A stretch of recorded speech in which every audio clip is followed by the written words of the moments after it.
la construcción cognitiva, se Ujú, escribe y evalúa el yo.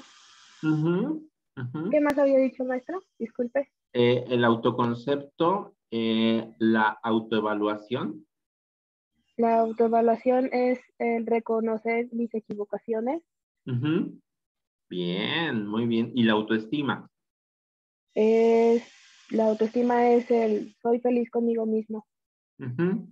Bien, muy bien. Aunque también la autoevaluación tiene que ver con eh, cómo me juzgo, ¿no? O sea, cómo me evalúo yo a mí mismo, ¿sí? Ese es otro aspecto muy importante. ¿Cómo me juzgo? ¿Cuál es la evaluación que yo tengo acerca de mí mismo? Y es muy común que en la infancia, en la primera infancia, nos juzguemos a nosotros mismos, ¿sí? Y mucho tiene que ver por lo que cómo nos juzgan nuestros papás. La forma en cómo nos juzgan nuestros papás muchas veces tiene que ver con la forma en cómo yo voy construyendo esta autoevaluación y cómo yo voy construyendo esta escalera de la autoestima, ¿sí? Muy bien. Y veíamos, bueno, ya la parte de lo que era el reconocimiento de las emociones, ¿no? Y otro de los aspectos que también forma parte del desarrollo psicosocial, chicas, es la parte de la identidad de género, ¿sí? Este es otro de los aspectos súper, súper, súper importantes que necesitamos ir reconociendo en términos de que el niño, dentro de la primera infancia, hablamos posterior más o menos a los 3 años, ¿sí? El niño o la niña ya va a poder eh, identificarse, es decir, tener una conciencia respecto a su feminidad o su masculinidad, ¿sí? Es decir, eh, el niño ya se puede reconocer como tal, como niño o como niña, ¿sí?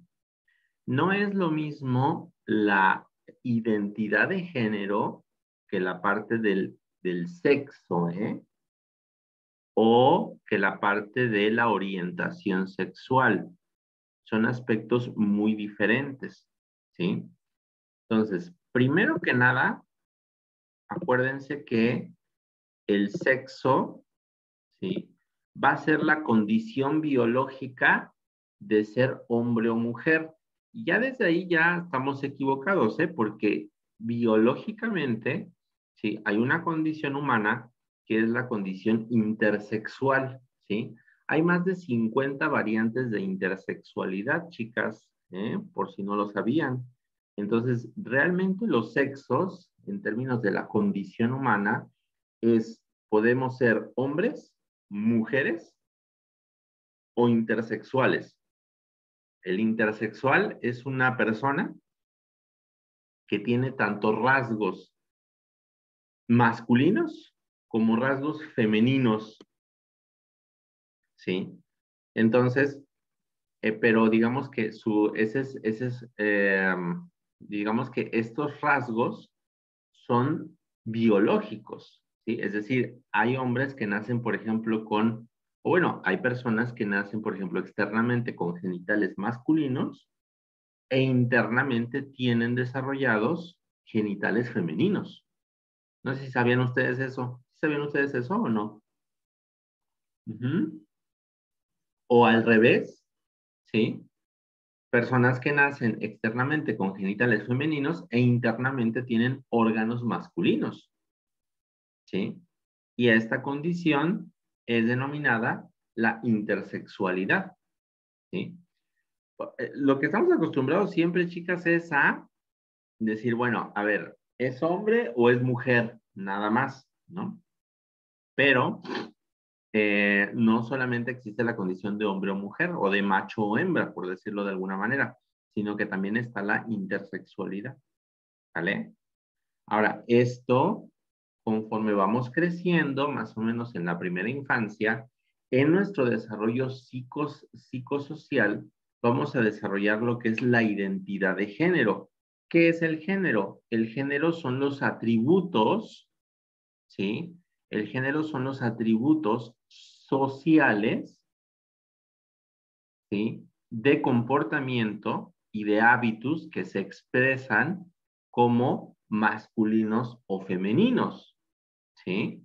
Por ejemplo, el género masculino, ¿cuáles son los atributos psicosociales que se esperan de un hombre? A ver, ¿quién me lo dice? ¿Cuáles son los atributos psicosociales que no son necesariamente o forzosamente de un hombre, pero que se esperan de un hombre? A ver, ¿quién me lo dice? ¿Qué esperamos de un hombre? ¿O qué esperan ustedes de un hombre, chicas? Ah, a ver, ¿eh? ¿Qué esperan del novio? ¿Que sea fuerte, fornido, feo? Que sea caballeroso. Ah, eso. ¿Pero qué significa? ¿Qué hace que un hombre sea caballeroso, Dani?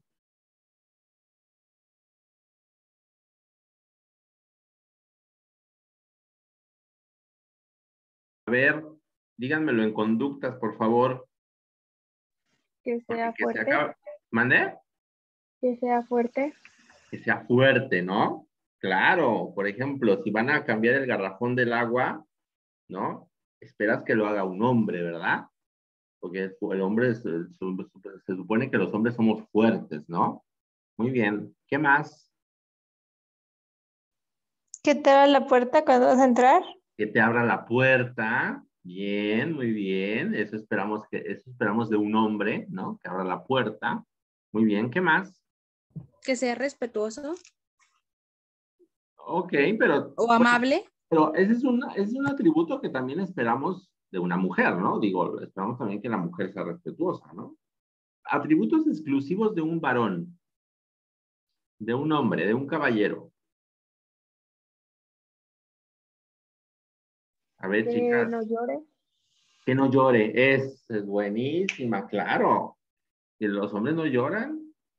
Los hombres no lloran, ¿eh? Esa es clásica, por supuesto, así es. Y desde chicos, ¿eh? Así te dicen desde niños. No, si los hombres no deben de llorar. Muy bien, Karime, es correcto. ¿Qué más? ¿Qué color para el hombre? Rosado, Azul. azul, ¿verdad? ¿Cómo que rosita? Es que no, no, no. Es acá machín, ¿no? Bien, muy bien. ¿Qué más? Pues fíjense, color azul, que no llore, que sea fuerte, ¿no? Que abra la puerta cuando vas a entrar, ¿no? ¿Qué más? ¿Qué más se espera de un hombre? Pantalón o falda. Pantalón. Pantalón, claro, cuando dice un hombre con falda, jamás en la vida, ¿va? ¿Qué más? cabello corto. Cabello Profe, ahí corto. también puede entrar la forma de vestir. Hola Naomi, buenos días. Claro, la forma de vestir, por supuesto. Bueno, ¿Cómo sí, viste profe. un hombre, Que sea Naomi? atento. Que sea atento, pero ese no es un atributo de género, ¿eh? Porque también esperamos que la mujer sea atenta, o a poco los hombres esperamos que las mujeres sean inatentas, irrespetuosas y violentas. No, hombre. Bueno, habrá hombres que así las quieran, ¿verdad? Pero yo creo que la mayoría no, ¿verdad? A ver, ¿cómo esperamos que se vista un hombre, Naomi? Pues siento que el hombre siempre pues buscamos también lo decente, se puede decir así, el color del hombre, que es Ajá, o sea, que no sean colores más afeminados. ok. Y, Por sí, ejemplo, pues, que no sean colores estridentes, ¿no? O sea, por ejemplo, no esperas un fuchsia, ¿no? En un hombre, no esperas ¿qué otro color así como medio estridente, ¿no? Un el Rosa rosa. pastel. verde limón, un rosa pastel, ¿no? Bien, muy bien, así es. ¿Qué más? ¿Qué más, chicas? A ver, Pues, cuando son niños o cuando son bebés, ¿qué esperamos? A ver, díganme, por favor, ¿qué esperamos cuando son niños Que digan su primera palabra. como atributo de género? Que solamente jueguen con Eso, muñecos hombres. eso, bien. Los niños nada más que jueguen a las luchas o que jueguen a los carritos, ¿no? O que jueguen a la guerra, que jueguen a matarse si quieren, pero jamás que se les ocurra jugar a los pastelitos, ¿eh? Porque Los pastelitos son de las niñas, ¿no? ¿Sí estamos? Bien. Esos son los atributos de género. ¿Sí estamos? Ahora, ¿qué se espera de las niñas? A ver, díganme ahora de las niñas, ¿qué se espera? Jueguen con Barbies, con Que jueguen con enucos, a Barbies, los ¿no? pastelitos. Que jueguen con los pastelitos. Muy bien, ¿qué más? Que usen peinados como coletas, o sea, cabello recogido con moñitos o listones. Eso, bien. Incluso hasta las pintan, ¿no? También que jueguen a pintarse, ¿verdad? ¿Qué más? ¿Qué otra cosa? ¿Qué más, Que chicas? usen colores como el rosa, el ¿No? amarillo y ese tipo de Eso. colores. Bien, es correcto. Muy bien, así es. Todos esos son atributos de Creo género que de la mujer. ¿Sí, Naomi? también entra lo de la forma de sentarnos, ¿no? Claro, Creo hasta que la eso forma de habla mucho. sentarse. ¿Mande? Creo que eso habla mucho de un atributo de una mujer. Ujú. Sí, porque la mujer se tiene que sentar, por ejemplo, con las piernitas recogidas, ¿no? Cerradas, ¿verdad? Muy bien. ¿Qué más? ¿Algo más, chicas? A ver, por ahí, Karen, ¿qué esperamos de una mujer? Pues yo siento que también es la forma en la que hablamos, ¿no? Porque los hombres tienen la voz más fuerte y las mujeres ahí ves que la tenemos más bajita, ¿no? Ok, bien, claro, por supuesto, es correcto. Y por ejemplo, la mujer puede llorar, ¿verdad? Sí. Ella tiene permitido llorar y está bien, es normal, ¿no? Muy bien. Incluso hasta los deportes también, ¿no? Por ejemplo, deportes de niños, fútbol, ¿no? Deportes de niñas, bueno, ahorita ya los deportes ya están como un poquito más open mind, ¿no? Pero antes el juego de los niños es el fútbol, el juego de las niñas puede ser el voleibol o el básquetbol, ¿no? ¿Ustedes juegan fútbol, niñas, o no? ¿Todavía les tocó ese contraste? Sí, Sí, todavía, fíjense, ¿ya vieron? Por ejemplo, hoy actualmente ya hay muchos desafíos a los atributos de género, ¿eh? Por ejemplo, el fútbol ya no es solamente de hombres, ¿sí estamos? Ahora, cuéntenme ahora qué desafíos hay respecto a los atributos de género actualmente. Es decir, que ya podemos ver a alguien que utiliza algo que anteriormente podía ser solamente usado por mujeres o por hombres. A ver, ¿qué desafíos actualmente ya hay de género? De Que atributos. puedan estudiar, A ver, Dani. que puedan estudiar. Por ejemplo, que las mujeres ya pueden estudiar, por supuesto, que ya son empoderadas, libres, independientes, guerreras, mujeres Banorte, ¿no? Ya son, vaya, empoderadas, ¿no? Ya pueden ocupar puestos ejecutivos, por ejemplo, ¿no? Antes no, ¿sí? Bien, esa es una. ¿Qué otra, Monse? Que los hombres ya se pueden maquillar o ya Ujú. pueden vestirse como quieren también. Claro, ¿no? Ay, ¿qué pasó? ¿Qué pasó? Aguante tantito. Ahora. Ay, Dios mío. Espérenme tantito. Ahí está. Por supuesto. De hecho, ya hay incluso hasta como atributos que le llaman la metrosexualidad, ¿no? El ser metrosexual. ¿Han escuchado ese término? Sobre todo en los hombres, sí, ¿no? Que profe. son así como que ya te puedes depilar la ceja, ¿no? Ya puedes, ¿qué más? Ya te Usar puedes hacer aretes, un peeling, ¿no? Ya no es mal visto, ¿no? ¿Qué usar más? aretes, Ya puedes usar aretes, claro, por supuesto, y ya no es mal visto, ¿ah? ¿Qué otros desafíos de género? Uno más. Los colores, Los colores, sí, claro, ya un hombre ya se puede vestir de rosado y no pasa absolutamente nada, ¿no? Ya luego a veces hasta en los 15 años, ¿no? Los chambelanes, ¿ah? Ya se ponen la camisa rosada y no pasa absolutamente nada, ¿sí? Entonces, sí queda clara la distinción entre sexo y género. Es muy distinto el sexo al género, ¿eh, chicas? Es muy diferente, ¿sí? Porque el sexo Nos va a hablar de esta condición biológica, ¿sí? De ser hombre o de ser mujer, de ser, ahora sí digamos, en términos biológicos, ser macho o ser hembra, ¿sí?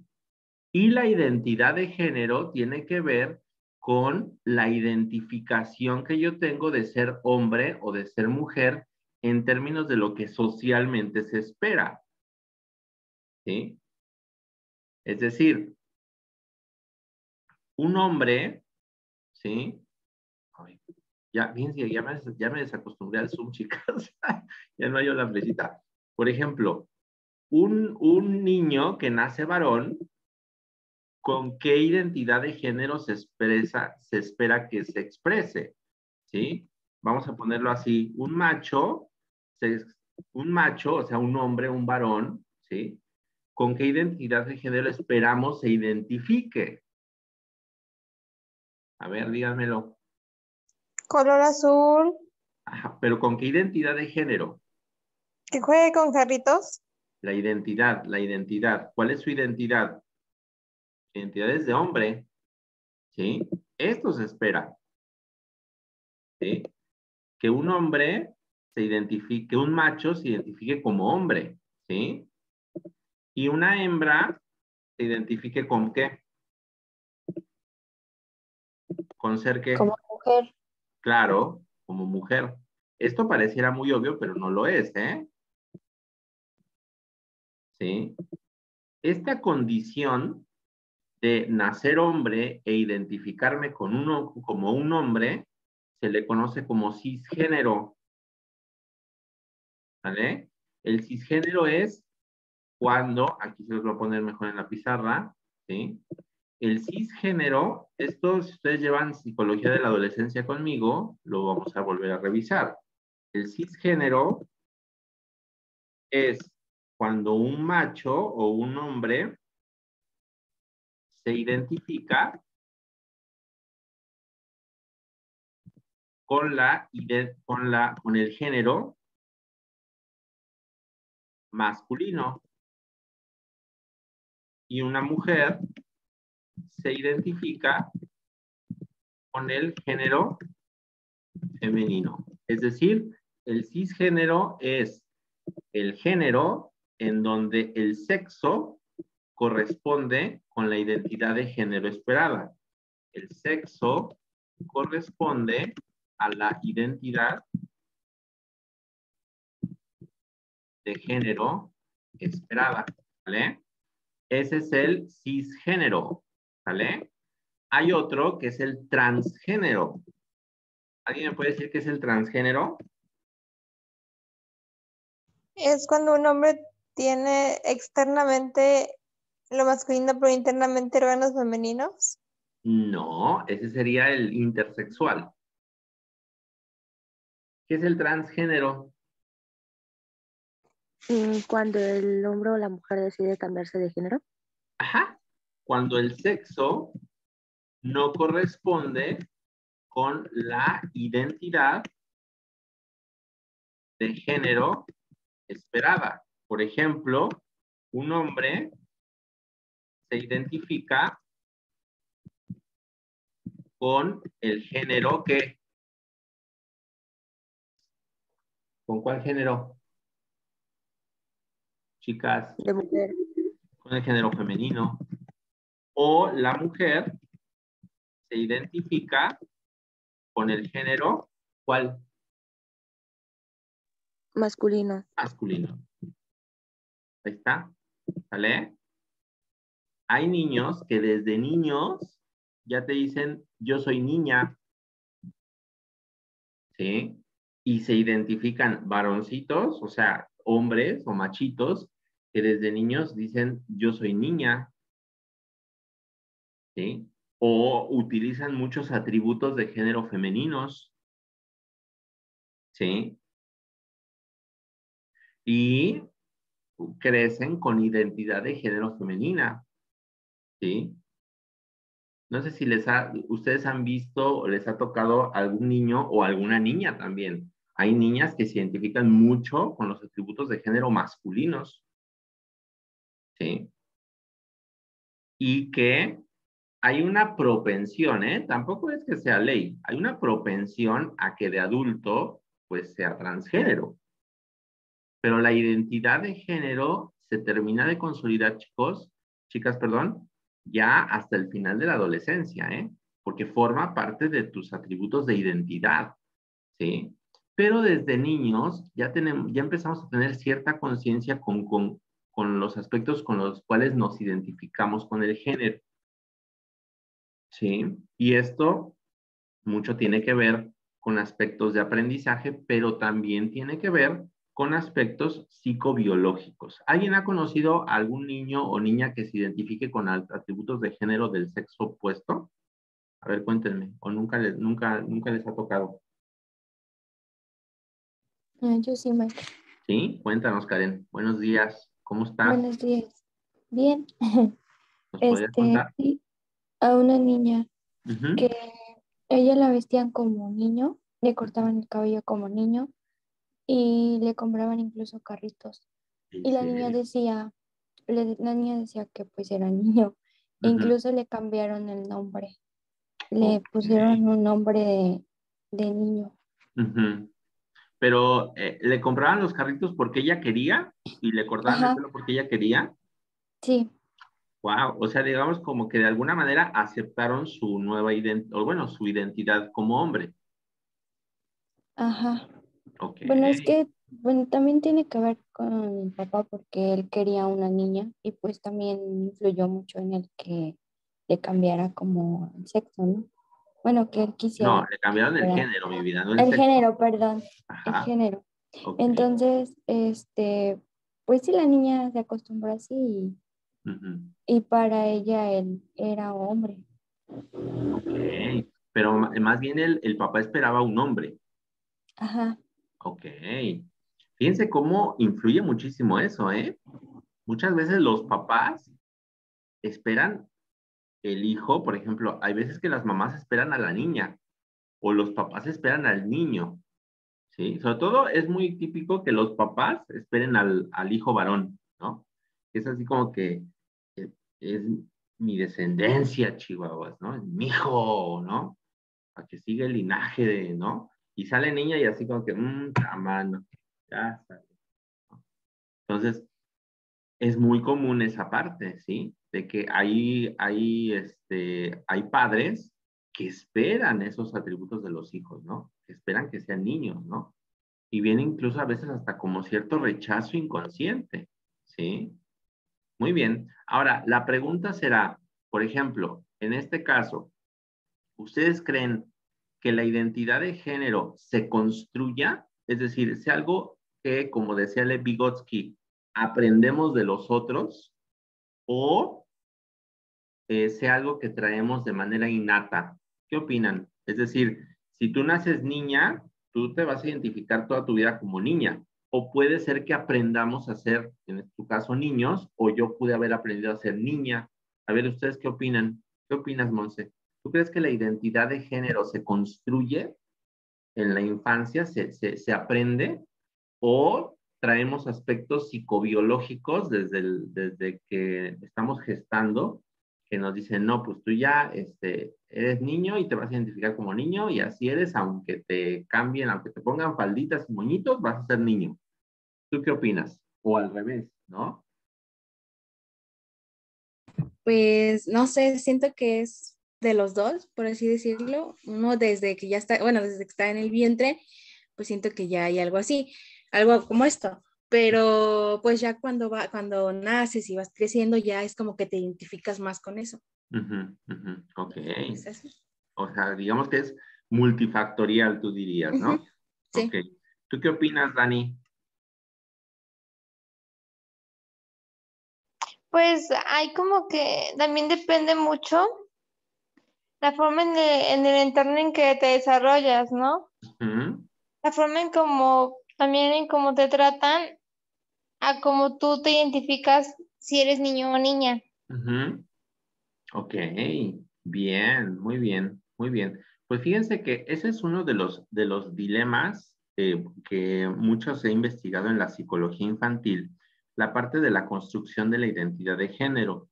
Hay un caso que creo que se los iba a compartir y ya no se los compartí, pero bueno, lo vamos a aprovechar para verlo acá, que se llama El caso del niño que fue criado como niña.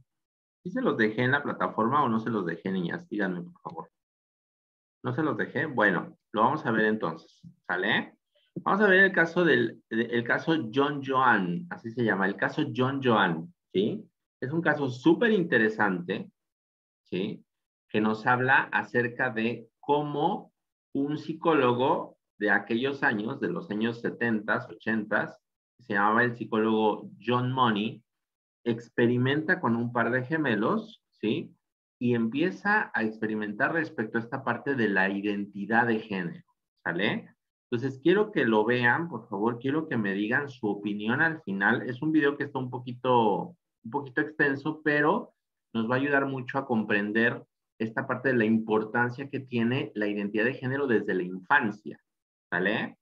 Pues vamos a poner mucha atención, por favor, y quiero que me digan, por favor, al final, ¿ustedes creen que la identidad de género se construye, sea algo socialmente construido o sea algo, digamos, innato, que viene desde lo biológico, ¿sale? Entonces vamos a revisarlo y espero sus comentarios y sus opiniones, ¿sale? Adelante.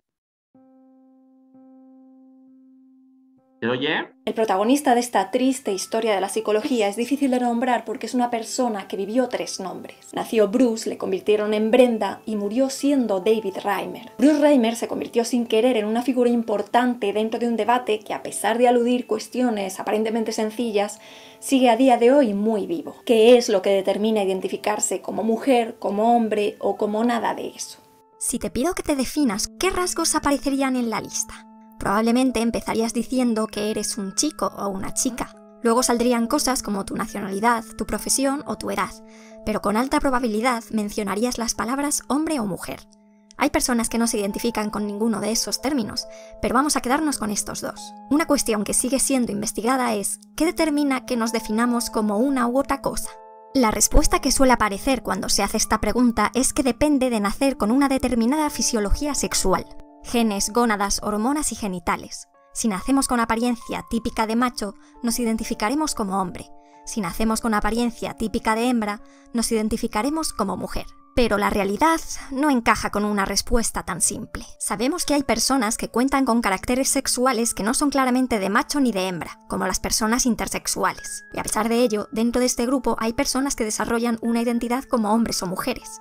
También sabemos que hay personas que, a pesar de haber nacido con unos caracteres sexuales definidos, desarrollan una identidad no acorde, como es el caso de las personas trans.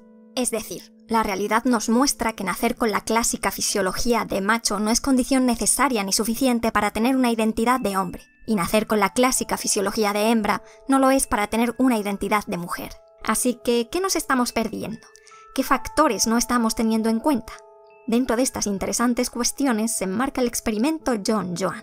John Joan es el nombre en clave que se dio al caso de Bruce Reimer. Un experimento que no solo abordaría estos temas, sino también el de la ética científica. Pero, ¿cómo este niño se convirtió en una figura dentro de estas discusiones tan complejas sin siquiera haber empezado a hablar? Bruce Reimer nació el 22 de agosto de 1965 en Winnipeg, Canadá, junto a su hermano gemelo Brian, 2 preciosos gemelos idénticos. Sus padres eran Ron y Janet Reimer, una familia media completamente normal. Fue a los 7 meses cuando comenzó la serie de catastróficas desdichas que llevarían al pequeño Bruce al centro de este debate. La madre notó que los hermanos se sentían incómodos al orinar. Los llevaron al pediatra. El diagnóstico fue algo común, fimosis. Les recomendó que circuncidaran a sus gemelos. La operación se programó para el 27 de abril de 1966. Llegado el día, también dio la casualidad de que cogieron a Bruce el primero para entrar al quirófano. Para la operación, no se sabe por qué, el cirujano eligió un bisturí eléctrico. Hizo 2 intentos de cortar la piel sobrante, pero algo no funcionaba. Y al tercer intento, el anestesista describió posteriormente el sonido como el de un filete siendo achicharrado. Nunca se aclaró del todo si fue un error humano o un fallo del aparato, pero el pene del pequeño Bruce se había quemado por completo, hasta el nivel de carbonizarse y desaparecer. Los padres consultaron a diversos profesionales para tratar de reconstruir el miembro de Bruce, y todo fue una mala noticia detrás de otra. No solo iba a ser imposible arreglarlo en la niñez, sino que de tratar de reconstruirlo en la adultez, los resultados tanto cosméticos como funcionales iban a ser más bien pobres. En resumen, la vida de Bruce como hombre, pronosticaron, iba a ser muy desgraciada. Los padres lo tomaron así. Bruce, al no poder ser un hombre completo, no iba a poder ser feliz. En torno al primer cumpleaños de los gemelos, Ron y Janet ya habían abandonado toda esperanza de ayudar a su hijo. Pero un día apareció en la televisión el Dr. John Money, una aparición que determinaría el resto de sus vidas. Ron y Janet estaban viendo un programa de entrevistas canadienses llamado This Hour Has 7 Days. El invitado esa vez era un psicólogo neozelandés doctorado en Harvard llamado John Money. John Money era por aquel entonces una autoridad académica en el tema de la identidad de género y la sexualidad, aunque también una figura controvertida. Salía en el programa hablando sobre las cirugías de reasignación de sexo que se estaban llevando a cabo pioneramente en el Hospital Johns Hopkins de Baltimore, de las que él era gran impulsor, en una época en donde la transexualidad y la intersexualidad eran temas aún muy desconocidos. En una parte del programa le preguntaron sobre un tipo de población con que trabajaba, los bebés intersexuales. Bebés que nacen con genitales que no son los típicamente masculinos ni los típicamente femeninos. El Dr. Money defendía que se podía convertir a cualquiera de estos bebés en hombre o mujer, que lo único que se precisaba era elegir un sexo y aplicar cirugías y tratamientos hormonales adecuados. Si se hacía correctamente, el bebé desarrollaría sin problemas una identidad de género acorde a ese sexo asignado, y se convertiría en una persona completamente feliz. Ese mensaje caló a los padres. Vieron un ineludible paralelismo entre esos bebés y el miembro quemado de su hijo, y decidieron que debían consultar con el Dr. Money. El psicólogo pronto se interesó en el caso. No era solo una oportunidad para ayudar a un bebé, sino una oportunidad excelente para poner a prueba sus ideas. John Money estaba convencido de la importancia del factor sociocultural a la hora de establecer una identidad como mujer u hombre. Manejamos unos estereotipos de mujer y de hombre en cuanto a apariencia y conducta. Si adaptamos a un bebé al estereotipo de mujer, se identificará como mujer. Si lo adaptamos al estereotipo de hombre, se identificará como hombre, dando bastante igual la fisiología con que el bebé hubiese nacido. Se había convencido de esto por sus trabajos con personas nacidas intersexuales, a las que, según sus informes, había convertido indiferentemente en mujeres u hombres hechos y derechos tan solo manipulando los factores sociales y su apariencia. ¿Pero ocurriría igual con los bebés no intersexuales? Los gemelos Reimer eran una oportunidad sin igual para testar sus ideas. Tenía 2 bebés fisiológicamente machos menores de 2 años y además gemelos idénticos, uno de los cuales había perdido el pene. Si a este bebé le otorgaban quirúrgica, médica y estéticamente una apariencia de niña y le trataban durante su desarrollo como se suele tratar a las niñas, ¿terminaría identificándose como mujer, al contrario que su hermano? Si eso ocurría, sería una buena prueba a favor de sus ideas. Trazó enseguida la hoja de ruta para Bruce. Debían construirle ya mismo unos genitales externos femeninos para que no hubiese disonancia entre lo que le decían que era y lo que reflejase el espejo. Debían empezar desde ya a tratarle como niña, es decir, despliegue total de los clichés de género. Nunca deberían hacerle sospechar de su accidente. Cuando llegase la pubertad, le construirían una vagina completa quirúrgicamente y le darían tratamiento hormonal para adquirir apariencia de mujer. John Money estaba seguro de que así ese bebé nacido varón se convertiría e identificaría como mujer.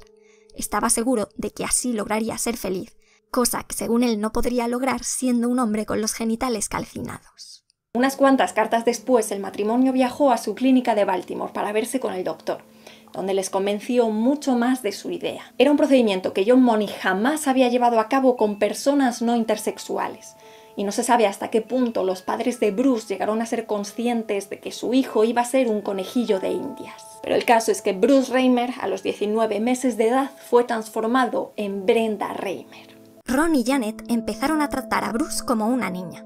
Le rebautizaron Brenda. Dejaron de cortarle el pelo, empezaron a ponerle vestidos y a jugar con ella de un modo diferente. Antes de cumplir 2 años le practicaron una castración para eliminar los testículos y le construyeron una vulva cosmética. Lo justo para que desde fuera Brenda pareciese tener genitales típicamente femeninos, para ajustarse a la hipótesis de John Money. La construcción de la vagina completa se dejaría para cuando llegase la pubertad, junto al tratamiento hormonal. Toda esta conversión debían ocultársela para siempre a Brenda. No debían contarle nunca la verdad, para no crearle ambigüedades en su identidad. Pero Brenda no tardó en empezar a romperles los esquemas. Según el testimonio de los padres, Brenda no paraba de tratar de quitarse los vestidos.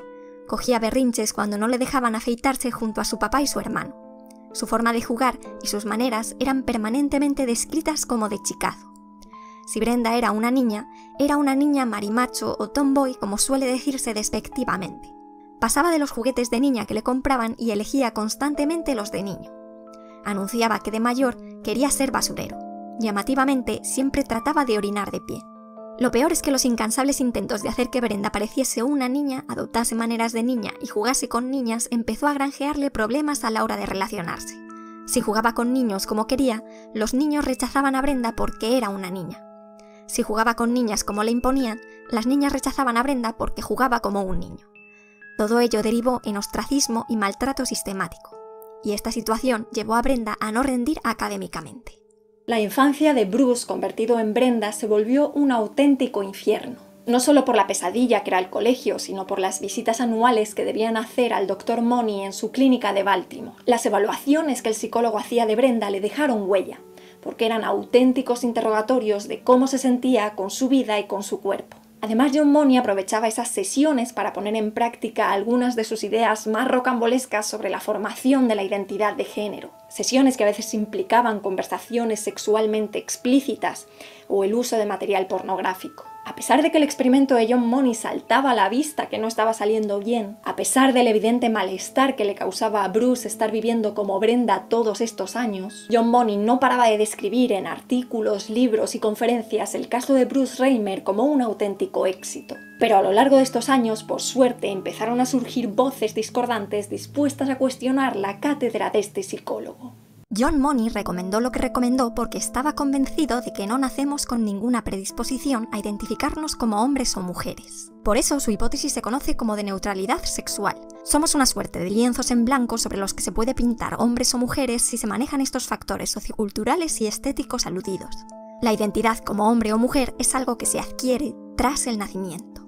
Pero algunos investigadores, por ciertos hallazgos y datos, empezaban a sugerir que tal predisposición sí existía, que ese lienzo no era tan blanco como defendía John Money. Uno de los principales abanderados de esta idea era el biólogo Milton Diamond. Diamond proponía que en nuestros cerebros, antes del nacimiento, ya se había formado la semilla de la identidad masculina o femenina, y que por mucho que se pintase encima, el verdadero fondo acababa saliendo. ¿En qué se basaba para defender eso? Diamond se basaba en recientes estudios que habían hallado en diversas especies ciertos núcleos cerebrales sexualmente dimórficos, es decir, diferentes en el cerebro de machos y hembras. El dimorfismo sexual de estos núcleos se establecía antes del nacimiento, por acción hormonal, al igual que pasa con los genitales. Interesantemente, manipulando las hormonas a las que estaba expuesto el feto, podían lograr que estos núcleos adoptasen las características del otro sexo. Y ello conllevaba que de adultas las hembras manifestaran conductas de macho y que los machos manifestaran conductas de hembra. También añadía datos antropológicos de comunidades en donde, a pesar de no existir un claro trato diferente a niños y niñas, emergían igualmente identidades como hombre o mujer. O datos de otros estudios clínicos de personas no intersexuales que, como en el caso de Bruce, habían crecido educados en el otro sexo, por diversos motivos. Casos en donde tampoco se había logrado adaptar la identidad con éxito. Milton Diamond se apoyó en estos datos para defender la idea de que no venimos al mundo como lienzos en blanco, sino con factores que predisponen al desarrollo de una identidad masculina o femenina. El autor no pretendía eliminar de la ecuación los factores postnatales, pero enunciaba que los prenatales no debían ser ignorados. Lo curioso es que John Money no vivía ajeno a estos estudios ni mucho menos, pero en su interpretación no dio peso a esos indicios a la hora de elaborar su teoría de cómo se establece una identidad. Mientras en el ámbito académico ambas posturas continuaban tirándose los platos a la cabeza y John Money seguía afirmando el éxito de su caso, continuaba el tormento de Bruce convertido en Brenda. Además, Bruce estaba llegando a la pubertad y el drama tenía que llegar a un necesario punto de inflexión. Tocaba hacer la operación para construirle una vagina completa que, según el psicólogo, le permitiría ser una mujer completa. Los padres de Bruce trataron de convencer a su hijo convertido en hija de que debían hacerle la intervención. Por supuesto, no le habían contado el auténtico motivo. Le decían que era algo que tenían que arreglarle, sin más explicación. También debía empezar a tomar estrógenos, pero la sola idea de que le crecieran pechos aterraba a Brenda. Seguía diciéndolo claramente como lo llevaba diciendo desde que tenía uso del lenguaje. Soy un chico, dijeran lo que dijeran sus padres, dijeran lo que dijeran los médicos y dijeran lo que dijeran sus genitales externos. Le obligaron a tomar la medicación y los pechos y caderas empezaron a crecerle. Brenda los trataba de camuflar como podía y empezó a sobrecomer para que el exceso de grasa compensase esos abultamientos. Brenda tenía además otros frentes abiertos. Las burlas de sus compañeros se acrecentaban. Todas sus compañeras estaban sufriendo los cambios físicos pertinentes, pero ella estaba lejos de verse femenina, a pesar de sus pechos y a pesar de que por encajar a veces lo intentaba. Se maquillaba, se ponía faldas y vestidos, pero siempre acababa aflorando Bruce. Siempre definían a Brenda como una chica muy masculina. Además tenía muy claro que no le interesaban los chicos sino las chicas. Así que si era una chica, sin duda era una chica lesbiana, con la problemática que ello suponía en aquel lugar en aquellos años. Su cabeza ya era un cóctel explosivo como te puedes imaginar, y empezaban a aflorar problemas de conducta. Tenía arrebatos, enfados e incluso empezó a robar en tiendas. El tema estaba destruyendo a la familia. Janet estaba sumergida en una depresión. Ron se evadía de los problemas con alcohol, y Brian se sentía desplazado porque sus vidas parecían girar en torno a su hermana. Los padres veían evidente que se habían equivocado siguiendo la sugerencia de John Money, pero no podían aceptarlo. No podían verse como los causantes de la infelicidad de sus hijos. La gota que colmó el vaso llegó cuando Brenda dijo a sus padres que se suicidaría si seguían insistiendo con el tema de la operación. Los otros profesionales que estaban interviniendo en el caso de Brenda aceptaron por fin que el tratamiento estaba siendo un completo fracaso, por mucho que John Money dijera lo contrario. El rechazo que manifestaba Brenda a la idea de ser una chica era clarísimo. Así que llegó el día en que, contrariando el dictamen de Money, recomendaron a los padres que le revelasen toda la verdad a su hijo. Y así lo hicieron, cuando Bruce contaba con 14 años y había vivido la mayoría de su vida como Brenda. Fue su padre Ron el que le reveló todo. Cuando conoció la verdad, lo describió como un alivio. And I thought to myself, well, I'm not crazy, I'm not turning insane. I thought I was turning insane. Decidió inmediatamente empezar a vivir como chico y revertir quirúrgica y hormonalmente todos los cambios que le habían hecho desde pequeño. Se sometió a terapia hormonal y a diversas operaciones para reconstruir sus genitales masculinos. No podría tener hijos propios, pero al menos viviría en sus propios términos. Decidió que su nuevo nombre sería David, porque sentía que él también había luchado contra un Goliat. Toda la historia de Bruce, Brenda y David Reimer quedó recogida con mucho nivel de detalle en este libro de John Colapinto. Este libro, junto a algunos documentales y entrevistas, fueron fruto del deseo de David Reimer de dar a conocer su historia, del deseo de que John Money no se saliese con la suya y siguiese publicitando el caso como un éxito. El experimento John Joan, como se conoce dentro de la literatura científica, había salido tremendamente mal. David no quería que otros niños tuvieran que pasar por el tremendo infierno personal que tuvo que pasar él, y sirvió para que parte de la comunidad científica y médica abriese los ojos. En el libro se cuenta cómo continuó la historia, y cuando se publicó allá por el 2000 parecía que se encaminaba a un final feliz, pero el trauma que había padecido toda la familia no desaparecería sin más. Tras la tremenda revelación, la vida de David mejoró considerablemente. Hizo amigos, estudió y consiguió un trabajo que le gustaba, e incluso conoció a una mujer con la que se casó y adoptó a sus hijos. Logró ser eso que siempre había soñado, ser padre.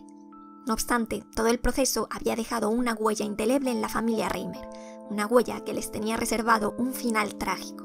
Brian, su hermano, había ido desarrollando serios problemas psicológicos a lo largo de su infancia, y parecieron exacerbarse en la adolescencia, tras conocer lo que sus padres y John Money habían hecho con su gemelo.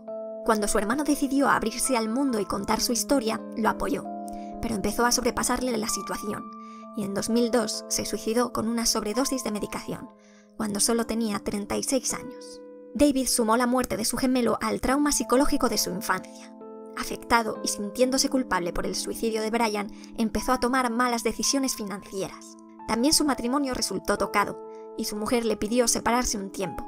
En bancarrota, sin familia, su vida iba cuesta abajo otra vez, y la situación le sobrepasó.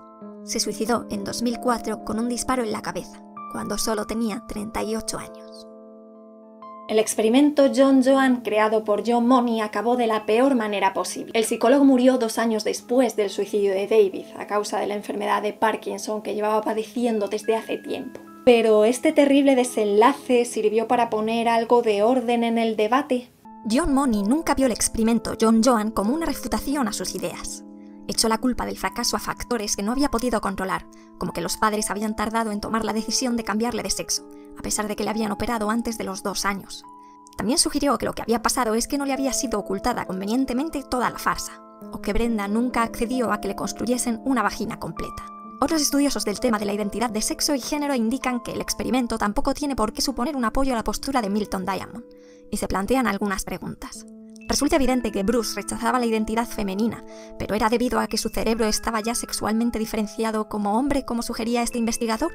¿O era debido a que le habían hecho sentir rechazo hacia lo femenino al forzarle a adaptarse al clásico estereotipo femenino? Como ves, el infame experimento John Joan sigue siendo controvertido, pero no cayó en saco roto. Por ejemplo, ha puesto en relevancia la necesidad de repensar los tratamientos tempranos que se dan a bebés intersexuales o nacidos con genitales atípicos. Tratamientos que se hacen antes de que esa nueva persona manifieste identidad o deseo alguno. También ha invitado al cuestionamiento de los roles de género y en las consecuencias de su imposición. David además se ha convertido en una figura mencionada en la defensa de los derechos de las personas trans.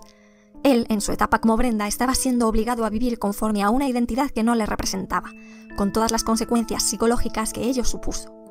Es mostrado como ejemplo de la tortura que puede suponer para una persona el negarle una identidad porque sus genitales dicen otra cosa. Y por supuesto, por revelar la compleja e intrincada sexualidad del ser humano, ha motivado la investigación de estas cuestiones. Cuestiones que están lejos de tener, por suerte o por desgracia, una respuesta demasiado simple. Hasta aquí este vídeo sobre el experimento John Joan y la trágica historia de su protagonista David Reimer. Si quieres profundizar... ¡Wow! Buenísimo, buenísimo, buenísimo. A ver, quiero escucharlas, por favor. ¿Qué opinan del experimento? ¿Qué les pareció? ¿Qué opinión les merece? A ver, quiero escuchar tu opinión, Dani. Pues que aunque la trataban como niña, él tenía aún así los intereses de un niño. Ujú, O sea, no aceptaba el ser una niña. ujú. Ok, bien, muy bien. ¿Quién más? ¿Quién más? ¿Qué opinas? ¿Qué opinas, Monse? Me dio mucho enojo, sinceramente. ¿Te dio mucho Porque, enojo? sí, ¿Por qué? porque, o sea, simplemente porque solo se le hacía caso al psicólogo, más no se le escuchó nunca a él. O sea, o sea, que él decía que él se identificaba mucho con un hombre, pero los papás le hacían caso al psicólogo de que no, sí podía ser una niña y cosas así. Entonces me dio mucho enojo. Es cierto. Y fíjense cómo fue muy premiado el psicólogo John Money por ese experimento que hizo, pero también por esos hallazgos tan sesgados que supuestamente obtuvo, ¿no? Entonces, pues es terrible porque antes, chicas, la psicología no tenía tantos límites éticos, ¿eh? Hay muchos experimentos, lo vimos también, por ejemplo, con John Watson, ¿no? Con el pequeño Albert, en donde la manipulación con el ser humano, pues de alguna manera estaba como mucho menos controlada, mucho menos regulada, ¿no? Hoy, pues ya sería algo totalmente, vaya, hasta ilícito, ilegal, ético, o sea, realmente atentas contra la integridad de una persona, ¿sí? Pero, bueno, pues finalmente deja muchas enseñanzas, ¿no? ¿Tú qué opinas, Karen? Gracias, Monse, gracias, Dani. ¿Qué te Pues pareció? muy interesante, maestro. Pues sí, es que ellos pensaban que al cambiarle los genitales, él iba a ser feliz Ujú. y pues todo lo contrario, ¿no? Sí, es cierto. O sea, pues él se sentía como lo que realmente era, ¿no? Hombre, y Ujú, ellos querían que fuera mujer, ujú. entonces todo eso a él le afectó y también a su hermano, ¿no? Sí, toda la dinámica familiar, ¿eh? Porque fíjense cómo todo acabó en un desastre, total, completa y absolutamente, ¿sí? Ahora, la pregunta es, chicas, ¿queda clara la distinción entre lo que es el sexo y lo que es la identidad de género? Sí, maestro. ¿Sí queda claro, Karime? ¿Qué te pareció el caso, Karime? ¿Y cómo podrías hacer esta distinción entre sexo e identidad de género desde tus propias palabras? Sí, perdón que tenga la cámara apagada, que me siento mal.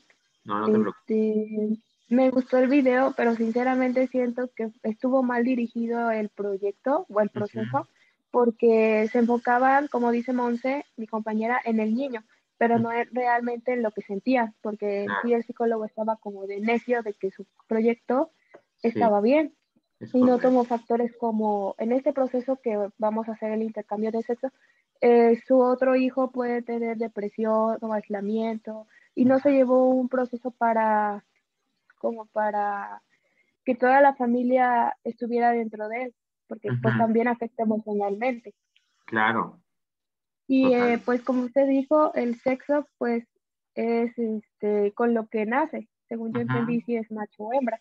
Y la ujú, identidad de género es, por ejemplo, yo soy mujer, mi sexo es femenino y yo como identidad de género pues soy una mujer, yo me identifico como una mujer. qué Y ya bien. la orientación sexual sería si me gustan los hombres o las mujeres.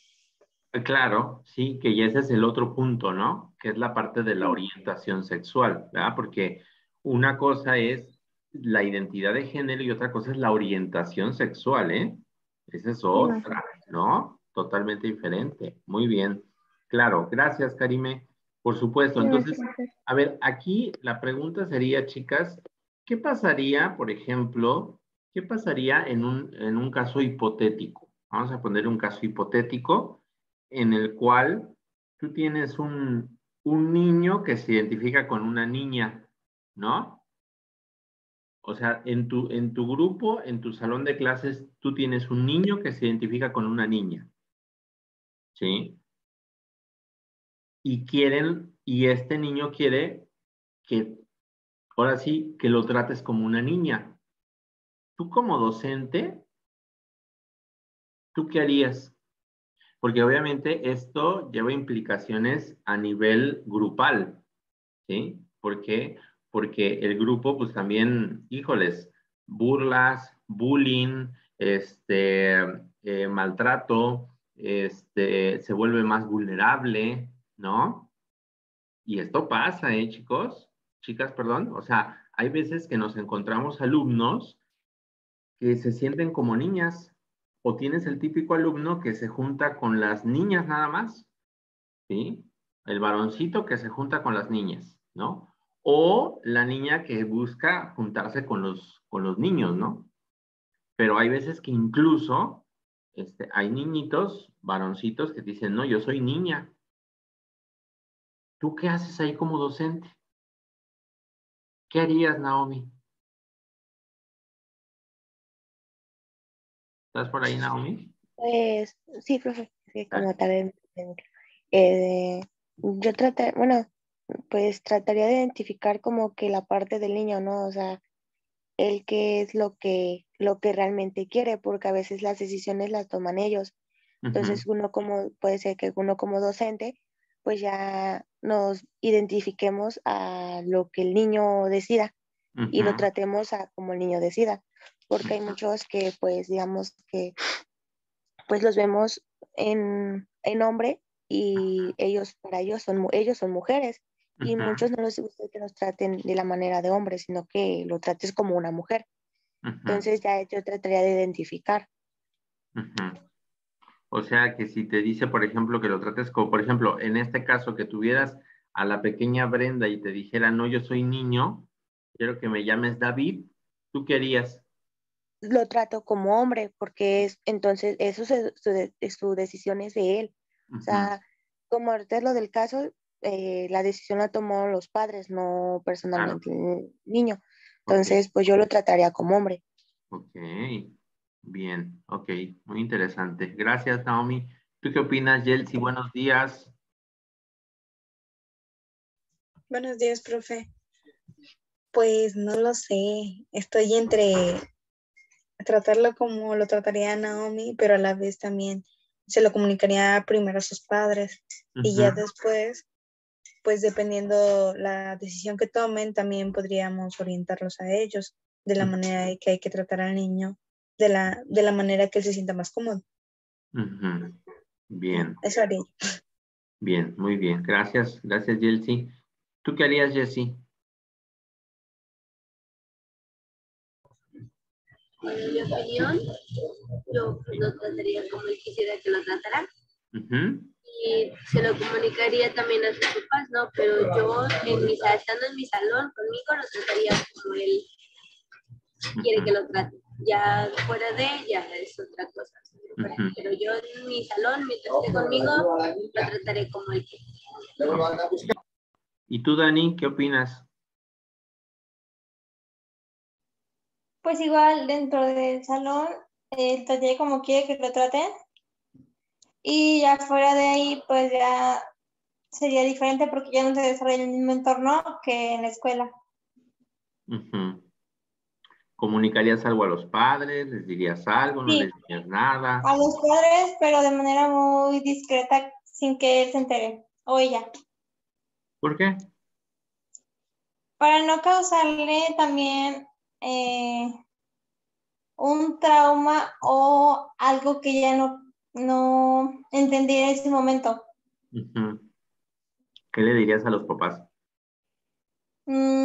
Pues que ella se comporta de manera diferente al sexo que tiene, pero que a la vez, pues hay que empezar como que a tratarla como quiere, pero no inculcarle más de ahí.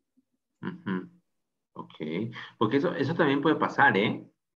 O sea, el hecho de que le digas al papá o a la mamá, ¿y qué es lo que te puede decir papá o mamá? Digo, en el mejor de los casos, lo que te puede decir es, claro, maestra, usted trátelo como él quiera, ¿no? Pero ¿qué es lo que te va a decir el papá o la mamá? ¿Qué es lo que qué creen que pueda pasar ahí? ¿Que no lo acepte? Pues claro que no, ¿no? La negación, por supuesto, como Va a mecanismo de decir que defensa. estamos locos. Claro, o te lo niegue simplemente, ¿no? Que te lo niegue, ¿no? Pero finalmente, bueno, tú cumples con esa función de sí comunicar, ¿no? De comunicar lo que está pasando con su hijo, de manifestarlo, ¿no? Con su hijo, con su hija, ¿no? De manifestar qué es lo que está ocurriendo. ¿Profe? Sí, Naomi. Pero a veces el niño también tiene diferente comportamiento en casa con los padres. Y a veces por eso el comportamiento que él utiliza en casa lo utiliza en todas partes. Entonces ya no es como de comunicarlo. Muchos padres ya tienen como que ese conocimiento de que su hijo pues digamos, es niña y pues él le gusta que lo traten como niño. Y a Claro. veces hasta los propios padres ya tienen como que esa forma de que, bueno, pues si a él le gusta eso, pues adelante. O sea, tú no consideras necesario como comunicarlo. Sí, o sea, sí de preguntarle a los padres si tienen el conocimiento de que a su hijo le gusta que lo traten como niño o como ellos lo tratan en casa. Ok. Sí. Y ya, pues ahí te guías.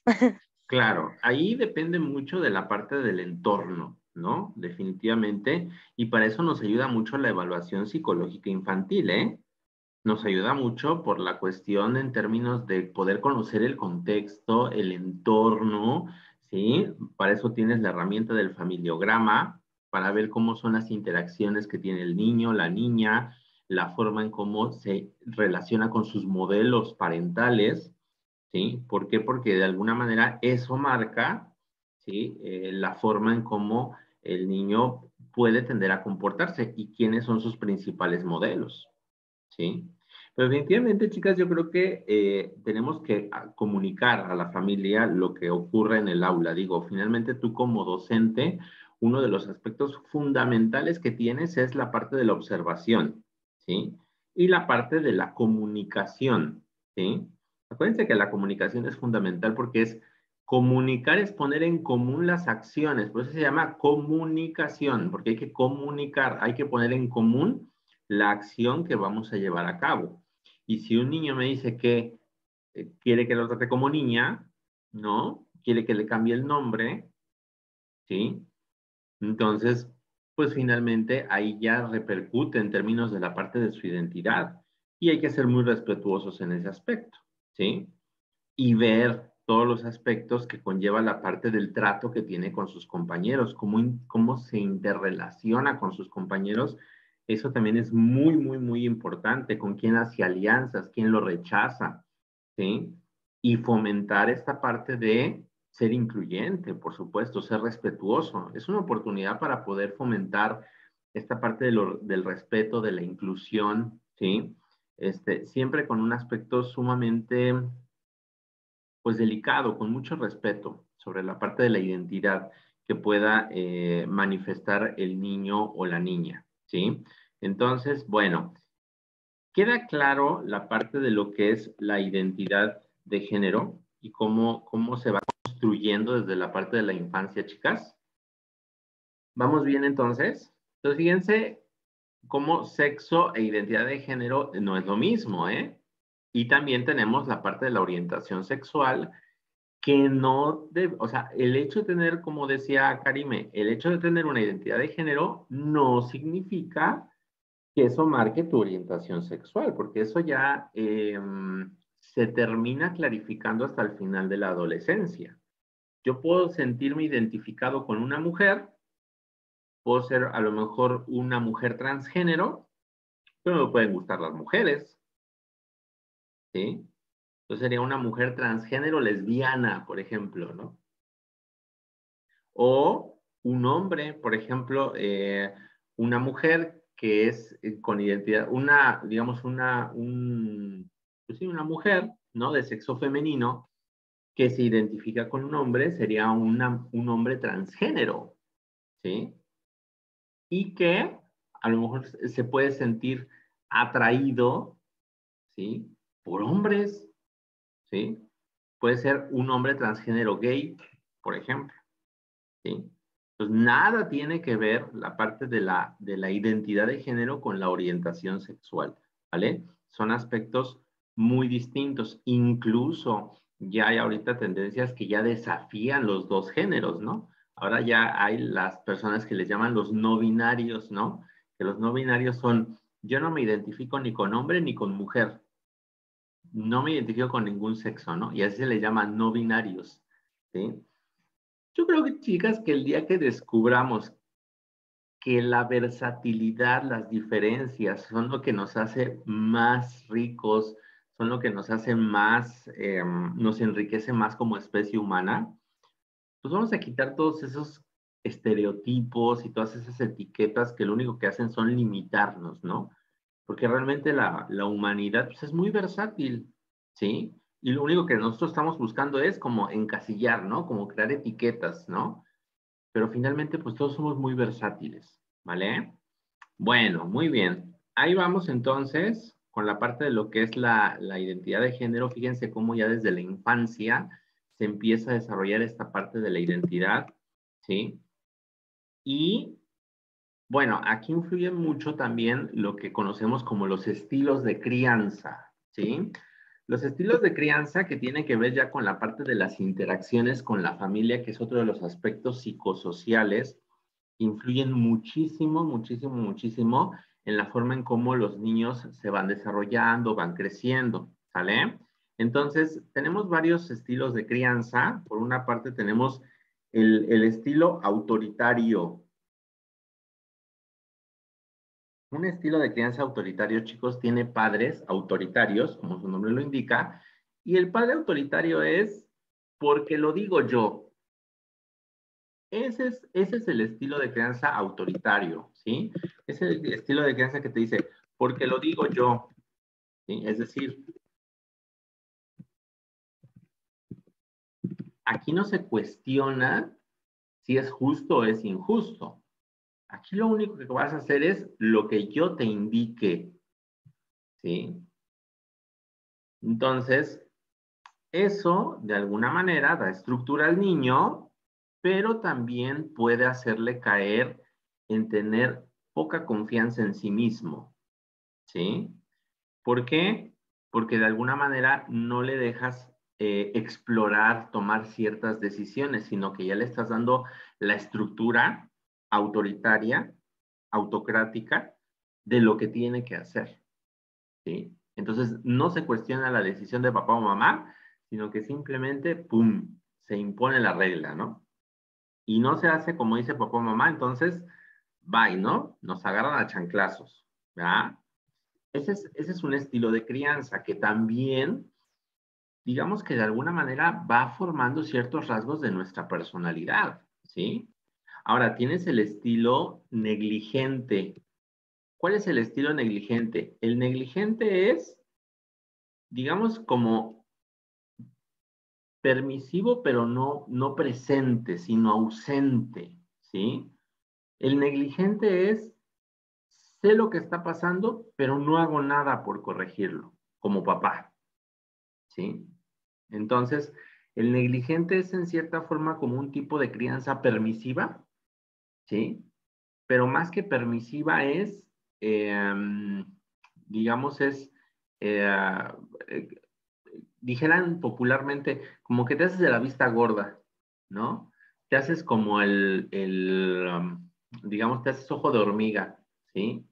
Entonces, el negligente es, por ejemplo, hay papás que ven a los niños molestando a otros niños y no hacen nada, ¿no? Y, ay, son chamacos, ¿no? Déjalos ahí, ¿no? Entonces, la negligencia de alguna manera también es reforzante para el niño. ¿Por qué? Porque el negligente de alguna manera no pone límites. Y es muy parecido al permisivo, ¿sí? Solo que el permisivo es más complaciente, ¿sí? Entonces, tanto el negligente como el permisivo, ¿sí? Son estilos en los cuales hay una cierta ausencia o carencia de límites, ¿sí? Hay esta carencia de límites. Y estas son las edades en donde se tienen que empezar a poner los límites a los niños, porque de alguna manera, si el niño, acuérdense del freno de mano, si no le ponemos el freno de mano al chiquillo, pues ¿qué es lo que ocurre? Pues entonces queda adulto y ya vas a tener a un adulto antisocial, a un adulto que tiene poco límite o poco control de impulsos, ¿sí? Y tienes el autoritativo, que es parecido al autoritario, pero el autoritativo de alguna manera busca negociar, es decir, no es tan autocrático como el autoritario que dice porque lo digo yo, sino que el autoritativo de alguna manera busca poner su ley, busca poner sus reglas, pero dándote cierta ilusión de alternativas, es decir, tienes cierto grado de elección. Por ejemplo, un padre autoritario es, te comes la sopa de verduras. ¿Por qué? Porque lo digo yo. Ese es el autoritario. El autoritativo te dice, a ver, ¿quieres sopa de verduras? ¿O quieres, o quieres nada más la pechuga de pollo? Por ejemplo, ¿no? Es decir, te da ciertas opciones, pero esas opciones siempre van a caer en su control, ¿sí? Utilizan mucho lo que en psicología social conocemos como la ilusión de alternativas, ¿no? ¿Quieres una cosa o quieres la otra? Te da cierta ilusión de que puedes tomar ciertas decisiones, pero sigues haciendo lo que yo te digo, ¿sí? A ver, en estos estilos de crianza, quiero escucharlas. ¿Ustedes con cuál se sienten identificados que las criaron, chicas? Por ejemplo, yo el autoritario, ¿eh? Yo, mis papás eran, a ver, aquí haces lo que yo diga y bye, ¿eh? O sea, a mí nunca me daban opción a elegir, ni mucho menos, ¿eh? O sea, yo era así como que tú haces lo que yo diga. A mí el permisivo. El permisivo. O sea, mi vida, tú, sé libre, free. El permisivo, porque antes no, o sea, hacía yo, por ejemplo, me acuerdo de una cosa muy así, muy traviesa que sí hice. Estaba yo recuerdo que en el de mis papás, que yo era plantita. La tiré así por un accidente. Y fue así de, la tiraste, pues ya, ahorita la recojo. O sea, no hubo ningún regaño, ningún castigo, ni nada. Ok. Y cada cosa que hacía, me decían, bueno, pues ahorita lo arreglo, no, ahorita lo recojo, así. Sí. Pero casi nunca me regañaban. Ay, qué bonito, mi vida. Eso te hace muy libre, ¿eh? Eso te hace muy libre. Muy bien. Algo, dice. Muy libre, ¿sí? Y nada más ahí la cuestión es la parte del reconocimiento de los límites, ¿no? También en esa parte, ¿no? Yo creo que también en cierta manera también te debieron de haber puesto límites en algún otro punto, ¿no? No tan, a lo mejor sí permisivos en algunas cosas, pero también... Solo en que no fuera agresiva con las demás personas. Claro, es que es eso. Por ejemplo, una vez me acuerdo que le pegué a una de mis compañeras en el kinder, porque me molestaba. Y ahí sí me regañaron, pero nada más así de, no lo tienes que hacer. Y sí me acuerdo que mi papá me dijo que por una semana no me iba a comprar juguetes. Sí. Fíjate, ¿no? Entonces, pero fíjate cómo los papás también identifican en el punto en el cual ya empiezan a poner esos límites, ¿no? Y se reconocen finalmente, ¿verdad? Muy bien. ¿Quién más? ¿Quién más, chicas? A ver, ¿con qué estilo se identifican?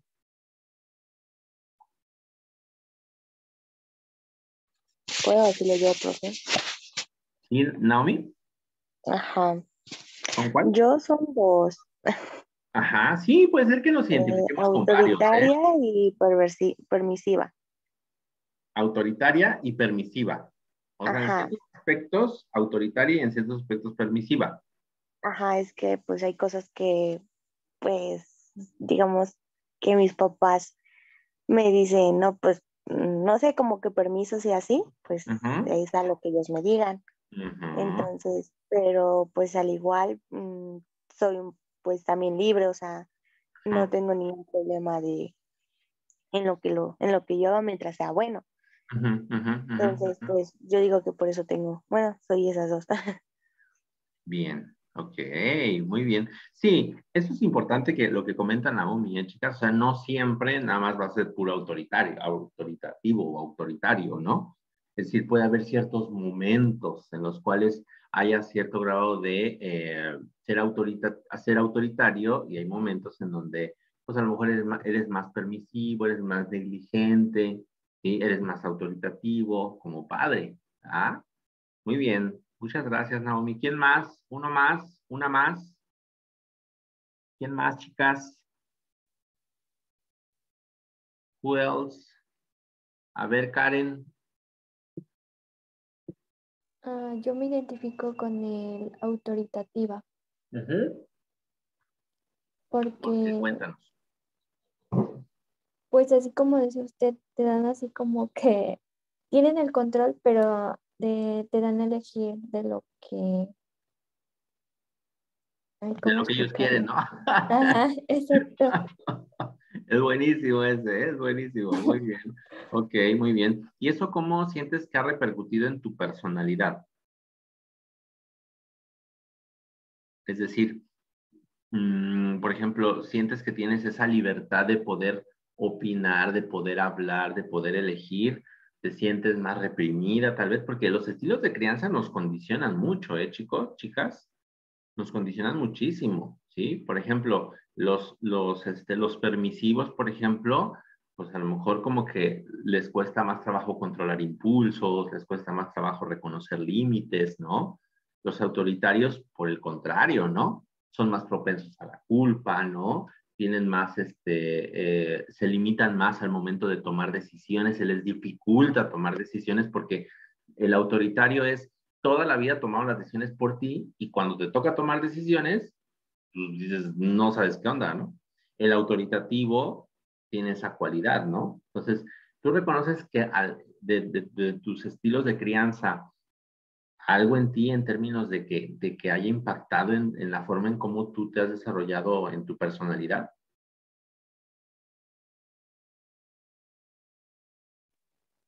Pues a lo mejor en que tengo como que le pienso, ¿no? O sea, al explicarles algo o ver en qué opción, o sea, como que estoy así a la hora de pedir permiso, ¿no? Por ejemplo, tengo que dar dos opciones, ¿no? Como en Bien. esas opciones que ellos crean que es buena o así. Ok, bien. O sea, de alguna manera ya tienes como que esa forma de condicionamiento. Ajá, exacto. Okay. Muy bien, muy bien. Muchas gracias, Karen. Fíjense cómo los estilos de crianza nos impactan muchísimo, ¿eh? Nos impactan mucho en términos de cómo vamos desarrollando las formas, en cómo nosotros interactuamos, ¿sí? Entonces, y bueno, aquí también impacta muchísimo toda la parte del desarrollo psicosexual, ¿sí? Fíjense cómo ahorita toda la parte que hemos visto en términos del desarrollo ya de nuestra personalidad, ya aquí hay una memoria consciente, ya aquí ya hay una cuestión muy importante en términos de la interacción que establecemos con mamá, con papá, con nuestros hermanos, ¿sí? Y uno de los aspectos que mucho impacta es el desarrollo psicosexual, en términos de lo que nos plantea Freud en la próxima etapa del desarrollo, ¿sí? Aquí, más o menos, estamos entre los 3 y los 6 años de edad, vamos a desarrollar lo que conocemos como la etapa fálica, ¿sí? ¿Alguien recuerda cuáles son las 2 etapas previas del desarrollo psicosexual de Freud? Porque ya veíamos las primeras 2. ¿Alguien me las puede recordar, por favor? ¿Cuáles son? La etapa oral y anal. Eso, la etapa oral y la etapa anal, ¿verdad? Muy bien. Acuérdense que la etapa oral tiene que ver con el conocimiento del mundo a través de ¿qué? ¿De qué, La chicas? boca. De la boca, es correcto. La etapa oral tiene esa finalidad, ¿no? Conozco el mundo a través de la boca, ¿sí? Y a través de mi madre, ¿sí? El primer objeto erotizador, como lo veíamos en la teoría psicosexual, es mamá, ¿sí? Luego viene la etapa anal. ¿Qué finalidad en términos del desarrollo de nuestra personalidad tiene la etapa anal? ¿Alguien recuerda? ¿Qué finalidad tiene en el desarrollo de nuestra personalidad la etapa anal? Es hacer algo, convertir un proceso involuntario en algo voluntario. Eso, bien, es correcto. El desarrollo de nuestra voluntad, ¿verdad? Muy bien, así es. Controlar impulsos, reafirmar nuestro propio yo, ¿sí? Entonces, ya aquí ya hay una clara conciencia del yo. Si se fijan, vimos conceptos como el autoconcepto, como la autoestima, como la identidad de género, ¿sí? Entonces, aquí ya entra esta claridad. O sea, cuando ya llegamos a la etapa fálica, ya tenemos una claridad de quién soy yo. Ya tenemos una clara diferenciación de mamá conmigo, de papá conmigo. Ya sabemos que somos independientes, autónomos, libres, maduros e independientes, ¿no? Ahora, dice Freud, la energía sexual se centra en los genitales, ¿sí? Y aquí es una principal fuente de conflicto con mis interacciones. Aquí, como ya lo veíamos en la identidad de género, los niños se dan cuenta de sus genitales y les llaman la atención los genitales, ¿eh? O sea, a los niños les llama la atención pues que tienen ahí sus genitales, su pene, sus testículos, ¿no? A las niñas también les da curiosidad pues explorar su vulva, ¿sí? Entonces, se dan cuenta de estas diferencias y les inquietan estas diferencias. Incluso les da placer tocarse, ¿sí?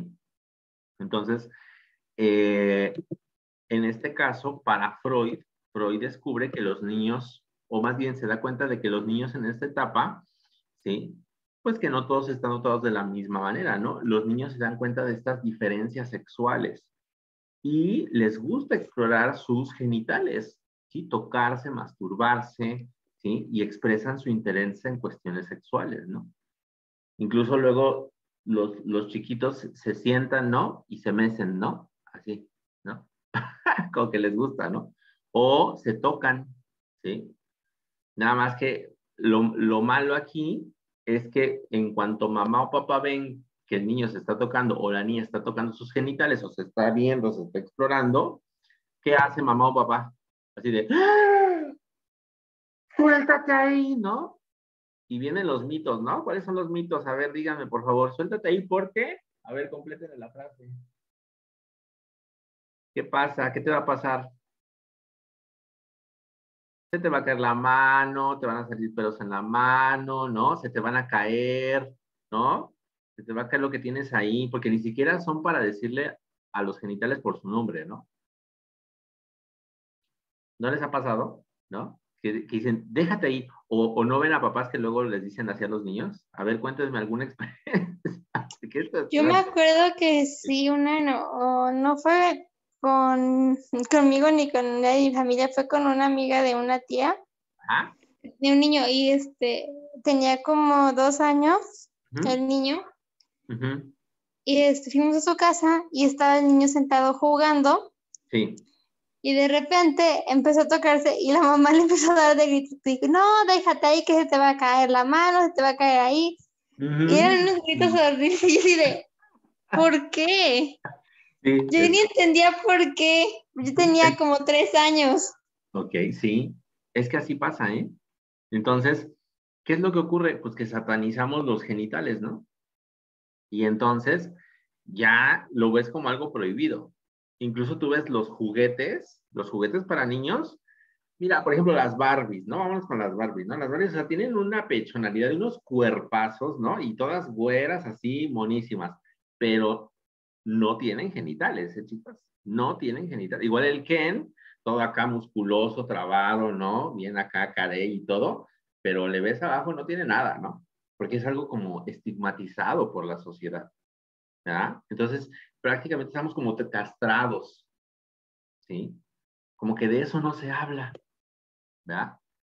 Pero ahora, la pregunta es, ¿será importante que el niño conozca sus genitales, que conozca su sexualidad? ¿Ustedes creen que es mejor así no hablar para no inquietarlos? A ver, ¿qué opinas, Chelsea?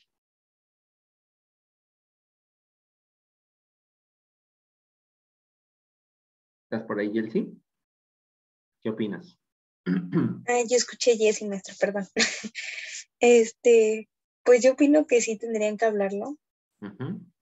Pues, bueno, yo siento que sí se debería de hablar, no es algo que se tenga que ocultar para siempre, sino que entre más se hable es mejor.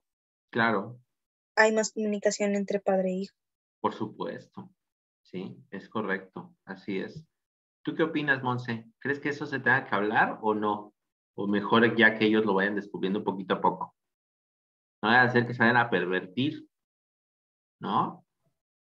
Pues en realidad yo pienso que se tiene que hablar y se tiene que hablar como es, no hay que decirle, no, pues la cosita o cosas así en las mujeres, porque normalmente es en las mujeres donde les cuesta más hablar sobre pues los aparatos reproductores.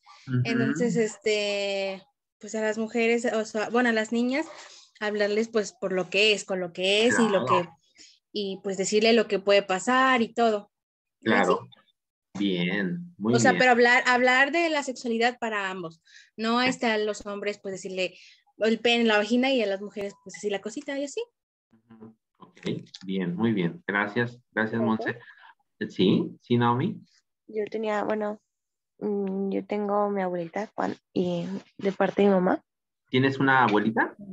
Ajá, ella siempre le decía a mis papás, bueno, a sus hijos y a sus hijas, que siempre las cosas a los niños se les habla como son desde pequeños, porque crecen y igual los niños lo interpretan de diferentes maneras. O sea, que digan las cosas, sus partes normales, ¿no? Que ya ve que luego le ponen otros nombres y así, y pues los niños los van a conocer como muy diferente a lo que nos tenemos, ¿no? Sí. Y de hecho mi mamá, cuando yo era pequeña, mi mamá era muy abierta y a mí me daba pena, porque mi mamá me decía las cosas o hablaba conmigo, siempre hablaban de la sexualidad y todo, porque mis papás y yo tenemos esa comunicación de que, pues, decirles así las cosas que yo pienso o que yo siento y así, y ellos eran muy abiertos, no, mira, haces eso y estás así, así, así. Y yo era como que muy, no sé, yo me ponía muy penosa y lo hablaban con mi hermano y me daba cuenta que mi hermano era muy abierto. Entonces, como dice Monse, a veces la mujer es como que más penosa en hablar ese tipo de cosas que un hombre. Y ya después como que se me fue quitando eso, ya, no sé, me gusta porque pues me enseñaron las cosas desde un principio a como son, no me las plantearon de otra manera. Ok. Bien, muy bien, muy bien. Sí, sí, sí, totalmente. Hay que ser muy abiertos. Ahora, ya ven que me gusta poner los hipotéticos, ¿no? Los dilemas hipotéticos. Si tú te encuentras a un niño en la escuela, por ejemplo, tocándose sus genitales, ¿qué le dices? O, por ejemplo, que estén dos niñitos, ¿no? Ahí, auscultándose. ¿Qué les dices? Así te los cachas, pero mira, en acción plena. ¿Qué les dices, Karime? Yo les digo que pues en sí está bien explorarse, pero que lo hagan pues donde estén solos e individualmente, Ujú. porque no creo que el niño que siente, por ejemplo, los dos niños, uno sienta lo que él mismo siente, que el otro siente. Claro, ok. Digo, pues Bien. está bien, Sí, solamente que es una cosa que se tiene que hacer en privado. bien, muy bien. Entonces, fíjense qué padre lo que dice Karime, porque es correcto. O sea, primero que nada, no asustarnos, ¿no? O sea, no azotarse de, "¡Ah!", ¿no? No. O sea, a ver, está bien, o sea, qué padre que te explores, ¿no? Eso es buenísimo, ¿sí? Eso es buenísimo, ¿sí? Y es más, vas a sentir bonito, ¿no? Se siente rico, pero es algo que tienes que hacer tú solito. Eso es lo primero que tienes que decirle al niño, ¿sí? Que eso es algo de él, ¿sí? Es decir, es algo que no puede permitir que nadie lo toque. Ni siquiera su papá, su mamá, nadie, ¿no? Es algo de él nada más, ¿sí? Punto número uno, que puede tocarse, que puede explorarse, que puede, auscultarse, lo puede hacer también, pero también decirles algo. Esas partes son partes muy delicadas, o sea, son partes frágiles. Entonces, aunque se siente rico, si te vas a tocar, primero que estés solito, en tu cama, en el baño, ¿no? En un lugar donde nadie te vea, porque eso es algo solo tuyo, ¿sí? Nada más es tuyo y nadie permitas que te toque. Eso es lo primero, porque ya le estás enseñando esas barreras para prevenir el abuso sexual infantil, ¿eh? Y eso es importantísimo. Porque luego no se habla y de verdad que ocurren tantos casos de abuso sexual que luego hacen sentir a los niños culpables, ¿sí? Entonces, mucho cuidado con eso. Primero es, no te dejes, tócate tú, lo que tú quieras, ¿sí? Pero en un lugar donde nadie te vea, porque es algo muy privado tuyo, es algo solamente tuyo que no puedes dejar que nadie te vea, y hazlo en tu recámara, en la noche, o cuando estés solito, en el baño, cuando tú quieras, pero que nadie te vea, porque eso es algo tuyo, ¿vale? Uno. Y dos, hazlo con cuidado, ¿sale? O sea, sí, tampoco te andes ahí frotando y, no, o sea, te puedes lastimar, no se te va a caer, pero te puedes lastimar, ¿sí? Entonces, si te tocas, que sea suavecito, que sientas rico, que sientas bonito, y ya, nada más eso, ¿no? Entonces, quitas las barreras en términos de que es algo malo, ¿sí? Y vas educando en términos de que también ellos pongan límites, porque hay mucho abuso sexual infantil desafortunadamente. ¿Sale, vale? ¿Vamos bien entonces? Pues fíjense cómo Freud nos habla de esta parte de lo que es precisamente este interés que tienen los niños por los genitales, ¿sí? Para Freud viene viene aquí una idealización del objeto de amor, ¿sí? Para Freud, más o menos entre los 4 o 5 años, se va a presentar un fenómeno psíquico-emocional que le denominamos el complejo de Edipo. ¿Alguien conoce la tragedia de Edipo? A ver, cuéntenme por favor. ¿Alguien conoce la tragedia de Edipo? ¿O la han escuchado? No sé si la revisamos el semestre pasado en paradigmas psicológicos o ya no nos dio tiempo. A ver, Sí, díganme por ahí. maestra. ¿Sí lo vimos, Karime? Sí, A ver, ¿nos podría recordar un poquito la tragedia de Edipo? sí.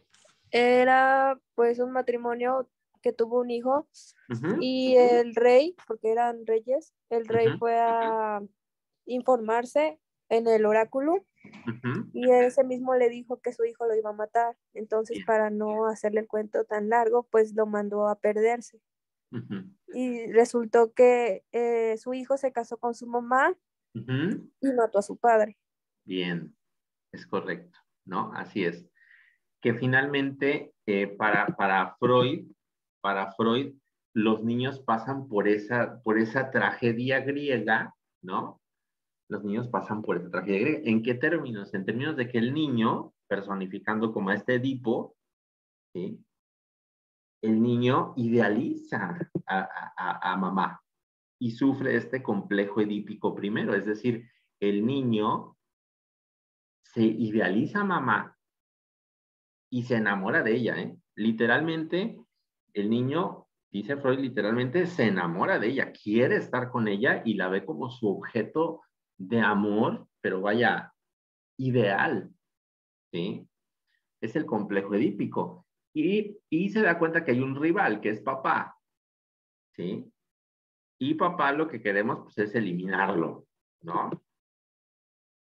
Pero, dice Freud, el niño se da cuenta que el papá es más grande, que el papá, literalmente así lo plantea Freud en la parte psicoanalítica, el papá tiene un pene más grande, ¿sí?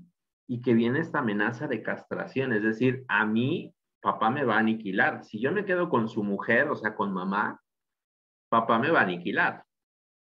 Es decir, me va a matar o me va a castrar, ¿sí? Entonces, ¿qué es lo que viene? Viene algo que Edipo denomina, perdón, Freud denomina el complejo de castración. Y el complejo de castración es, yo temo a perder mi propia virilidad. ¿Por qué? Porque el enfrentamiento con el padre superior es más grande. ¿Sí? Entonces, ¿qué ocurre acá? Pues ¿qué ocurre? Que el niño se va a identificar con el padre. Es decir, deja a mamá para que papá y mamá sigan siendo felices, entierra el complejo edípico porque el Edipo se tiene que enterrar al final, es decir, tengo que renunciar a mamá, a mamá en este caso, a mi objeto de amor, y me voy a identificar con mi padre. ¿Sí? Y yo voy a incorporar al padre hacia mí. ¿Sí estamos? Y aquí es donde se consolida lo que conocemos como el super yo. ¿Alguien recuerda lo que es el super yo? A ver por ahí. ¿Alguien recuerda lo que es el super yo? No De es las, lo de las de instancias psíquicas. Son los tres. valores. Son los valores, pero sobre todo la norma. El super yo es el angelito. ¿Se acuerdan del angelito y del diablito? ¿Sí? ¿Cómo le llamamos al diablito? ¿Alguien lo recuerda? ¿El diablito? El ello. El ello es el ello, muy bien, así es. El ello es con el que nacemos, ¿no? El yo o el ego, que es el principio de la realidad, y aquí se crea o se desarrolla la última instancia psíquica, que es el super yo, que es la norma moral, que son los límites, ¿sí? Sobreviene el complejo de castración, enterramos al Edipo y viene el desarrollo del super yo. El super yo es la conciencia de que no puedes cruzar los límites de lo legal, de lo lícito. Va más allá de consolidar tu amor con tu madre. Tiene que ver con incorporar al padre. ¿Sale? Ahora, con la niña es diferente. ¿Sí? En el caso de la niña lo primero que vive es el complejo de castración, a diferencia del niño que primero vive el Edipo. La niña vive primero el complejo de castración porque se da cuenta que ella no tiene pene, ¿sí? No tiene los genitales masculinos. Entonces, ¿qué es lo que ocurre? Pues que ella desea ese pene, según Freud, ¿sí? La teoría de Freud es muy machista, ¿eh? Pero bueno, viene este deseo y desarrolla el deseo edípico hacia el padre, porque se da cuenta que él es el que tiene el pene, ¿sí? Entonces, fíjense cómo aquí el Edipo es diferente en la niña, porque en la niña primero viene el complejo de castración y después viene el Edipo, ¿sí? Pero la resolución termina siendo la misma, porque se da cuenta que mamá es más grande que ella, ¿sí? Renuncia al padre, pero se identifica con ella. ¿Sí estamos? Y al final, lo que hace la niña es que igual incorpora el super yo, ¿sí? Y sobreviene el complejo de castración. ¿Sale? Pero finalmente, ¿de quién nos enamoramos? Es decir, ese enamoramiento que tenemos en la infancia del papá o de la mamá, finalmente marca mucho las relaciones vinculares que tenemos en la edad adulta, ¿eh? Porque ¿a quién crees que buscas cuando andas con el novio? A ver, díganme, ¿a quién buscamos? No lo pueden creer. ¿Papá? ¿A mamá? A papá, ¿sí? En el caso de las niñas, a papá. En el caso de los niños, a mamá. Si es que desarrollas la orientación heterosexual, ¿sí? Entonces, fíjense qué interesante, ¿no? Porque luego buscas gente que se parece a tu papá en ciertos rasgos, o a tu mamá, ¿sí? En ciertos rasgos, ¿sí? Entonces, eso es muy interesante. Ahí les dejo de tarea que analicen a sus novios. ¿Eh? ¿Se parecen a sus papás o no? A ver. Ay, Pues de hecho, ajá. mi novio sí se parece a mi papá. ¿En serio? A ver, ¿por qué? Y una vez me acuerdo que estábamos aquí en mi casa y llegó mi papá abajo de su cuarto. Sí. Y mi novio estaba parado. Uh-huh. Y no que les dije, vamos a hacer una foto y yo me paré junto a mi novio, a mi papá, junto a él igual, su hermano, su mamá, su papá y mis papás. Todos. Y cuando vi la foto dije, no, se parecen un montón mi novio y mi papá, parece que es su hijo. ¿En serio? Ahí está el Edipo, mi vida, ahí está el Edipo, ¿eh? Pero hoy estaría feliz de que le dieras ese testimonial. Muy bien, perfecto. ¿Alguien más? También puede ser que diga, no, profe, o sea, mi papá y mi novio nada que ver, ¿eh? También puede ser, ¿eh? Porque esto es teoría, ¿eh, chicas? Esto es teoría, no es ley, ¿eh? Esto es una teoría, ¿sí? Pero es muy frecuente, o sea, te ayuda mucho a analizar los patrones de relacionamiento que tienes. Y no solamente en el aspecto físico, ¿eh? O sea, sino también en el aspecto emocional, es decir, cómo es tu pareja, ¿sí? Cómo es tu pareja y cómo se parece tu papá o tu mamá a tu pareja. Porque las relaciones vinculares que tú hagas en tus primeras relaciones vinculares, papá, mamá, es lo que marca lo que tú buscarás en tu edad adulta. ¿Sí? ¿Alguien más? ¿Algún otro testimonio que nos quieran compartir? ¿Nada? ¿No? Bueno. También el no tener pareja marca mucho esto, ¿eh? O sea, si no tienes pareja, también puede tener que ver con el conflicto edípico, ¿sí? Porque puede ser que estés muy enganchada con tu papá real, ¿sí? O con tu mamá real, ¿sí? ¿Cuántas veces no, por ejemplo, hay chicos que tienen mucho apego con mamá y no pueden tener novia porque todo el tiempo están complaciendo a la mamá? ¿No? Dice Jessy que sí. A ver, Jessy, ya suéltalo, mi vida, suéltalo. No, dice. Bueno, muy bien. Ahí estamos entonces con los complejos edípicos. Y viéndolo desde el lado ya ericksoniano, ¿sí? Desde la parte psicosocial, pues seguimos evolucionando también en los conflictos duales, ¿sí? Acuérdense, ya vimos dos conflictos duales, los primeros dos conflictos duales que nos plantea Erickson. El primero es confianza contra desconfianza, que nos da la primera virtud psicosocial. ¿Quién me recuerda la primera virtud psicosocial, chicas? Primera virtud psicosocial, ¿cuál es? Ese es de examen. Ese es de examen final, ¿eh? Esa es pregunta de examen final. ¿Cuál es la primera virtud psicosocial según Erickson? Chicas, no me decepcionen, por favor. No es la oral, es que dice oral, confianza básica. Es la confianza básica. Esa es la primera virtud psicosocial, la confianza básica.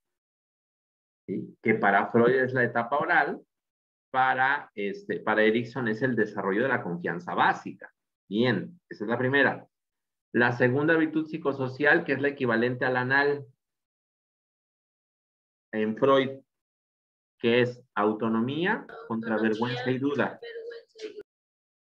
¿Cuál es la virtud? La voluntad. Eso, la voluntad. Es la voluntad de poder controlar mi propio cuerpo. En el complejo edípico, el niño desarrolla el sentido de iniciativa. ¿Sí? Es decir, el niño, al ser ya considerado como libre, independiente, ser humano totalmente separado de papá y mamá, desarrolla mucho sentido de iniciativa. Más o menos entre los 3, 5 años, los niños, para todo te preguntan por qué. ¿Por qué? ¿Y por qué esto? ¿Y por qué el otro? ¿Y por qué? ¿Y por qué? ¿Y por qué? ¿Y por qué? Ese sentido de estar preguntando el por qué tiene que ver con ese sentido de iniciativa. ¿Sí estamos? Es la edad de los porqués, ¿sí? Pero si el niño nada más le responde, porque así son las cosas, niño, ya deja de preguntar tonterías. ¿Sí? Porque luego los papás andan en todo menos en lo que al niño le interesa, ¿no? Y entonces a veces al niño lo que hacen es, más bien, ahora sí, dijera Freud, castrarlo, ¿no? Y como lo castras, lo limitas.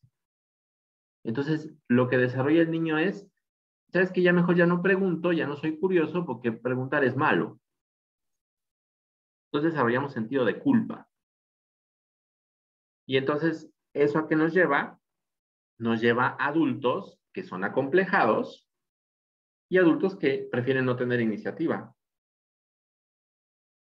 Entonces son personas que ya de adultos ya son adultos que prefieren que hagan las cosas por ellos a tener yo la iniciativa de hacerlo, porque hemos aprendido de niños que tener iniciativa es malo. ¿Sí? Cuesta un poco de trabajo, porque pues sí, prestarle atención al niño, resolver sus dudas del por qué, sus curiosidades, pues a veces es difícil, ¿no? A veces preferimos dejar al chamaco ahí en la tablet y ya, órale, que vea ahí la tablet y ahí que se entretenga. Y yo hago mis cosas, ¿no? Y no, o sea, hay que prestarle atención a esas curiosidades que tiene el niño, porque hay que desarrollar la tercera voluntad psicosocial, chicas, que es el propósito, ¿sí? El niño tiene que desarrollar propósito. El propósito es desarrollar la iniciativa para hacer las cosas por sí mismo y aprender por sí mismo. El niño tiene que aprender que esa curiosidad lo va a llevar a algo positivo, ¿sí? Entonces, esa es la tercera virtud psicosocial de Erikson y es pregunta de examen, ¿eh? Les voy a preguntar cuál es la tercera virtud psicosocial de Erikson. La respuesta es el propósito. Muy bien. ¿Cómo vamos hasta acá, niñas? ¿Dudas, preguntas, comentarios, chistes, chismes? ¿Nada? ¿Todo claro? ¿Puede regresar a la anterior, por favor? Claro, ahí está. Gracias. Sí. Y eso también tiene que ver, por ejemplo, cuando el niño entra en la primaria, ¿eh? O en el kindergarten, ¿sí? Aquí los niños son muy, muy curiosos y quieren saber todo.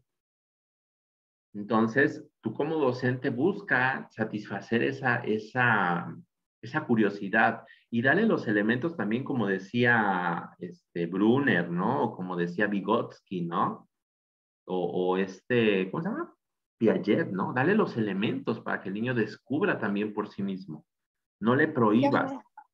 Ya, maestro, muchas gracias. No, ¿de qué? No le prohíbas, ¿sí? Sino busca que el niño tenga los elementos para no limitarlo, sino para fomentar este sentido de iniciativa. ¿Sale, vale? Bueno, muy bien. Pues ya con esto terminamos, chicas, lo que sería nuestra tercera unidad, o cuarta, ya no sé cuál es. Bueno, terminamos ya la infancia, la primera infancia, y vamos a seguir en la parte de lo que es la niñez intermedia. Ya más o menos nos vamos a ir centrando ya hacia lo que son los 7 a los 11 añitos aproximadamente. Este tema ya lo vamos a dejar para nuestra última clase. Ya es un tema en donde, si bien existen cambios, ya los cambios ya son más, digamos, ya no son tan agudos, ¿no? Ya son temas en los cuales pues se centra mucho el niño en la parte del crecimiento, en la parte de su laboriosidad, ¿sí? Desarrolla ya lo que conocemos como operaciones concretas, y el niño ya pasa del pensamiento preoperatorio al pensamiento lógico, concreto, ¿sí? Y sobre esto vamos a ir desarrollando nuestra última sesión de la próxima semana, ¿vale? Entonces, no sé si haya hasta aquí alguna duda, alguna pregunta, ¿cómo vamos? ¿Qué les impactó? Porque hoy vimos muchos temas, chicas? ¿Qué les impactó de la sesión de hoy? A ver, ¿qué les impactó? A ver, cuéntenmelo todo. A mí me encanta, yo siempre que veo psicología infantil, siempre amo ver la parte psicosocial. Es como que, muy impactante, ¿no? Pero a ver, cuéntenme, ¿les impactó en algo? No les impactó en nada, también puede ser que, ay, no, pues ya, déjenme dormir. Puede ser eso, ¿eh? No molesten a Jessie, por favor, ¿eh? Muy bien. ¿Alguien? ¿Nada? ¿Todo claro? A ver. Maestro, ¿no íbamos a tener una plática? Y fíjate que tuve un problemita ahí porque mi amada conferencista le dio COVID, entonces está un poquito indispuesta, pero se las prometo para la próxima semana, ¿vale? Entonces la pasamos para la próxima semana porque tuvo ahí una complicación, bueno, no complicación, ahí va, está bien, pero pues obviamente el COVID, pues ya ven que requiere reposo. Entonces, sí necesitamos ahí esa parte de la comprensión, pero les tengo ese regalito, que si no lo permite, ahora sí, como dice el refrán, ¿no? Si así no lo permite la vida y el COVID, porque ya, chicos, ya saben que esto es, pero así estamos, ¿eh? Pero para la siguiente semana terminamos de ver niñez intermedia y vemos heridas de la infancia. ¿Sale? Muy bien. ¿Algo más, chicas? ¿Nada más? Bueno, pues les agradezco mucho. Cuídense mucho. Pórtense bien. Prepárense ya para la última clase, la siguiente clase, chiquillas. ¿Sale? Ya es la última, ¿eh? La última y nos vamos. ¿Sale? Cuídense mucho, pórtense bien. Cari, cuídate mucho. ¿Quién más andaba con gripita? Gracias, maestro. No, maestro, yo. Sí, cuídate mucho, mi vida, ¿eh? Ándele, pues. Nos estamos viendo la siguiente semana. Cuídense mucho, ¿eh? Si no hay dudas. Gracias, maestro. Hasta luego. Chao, chao. Gracias, maestro. Bye.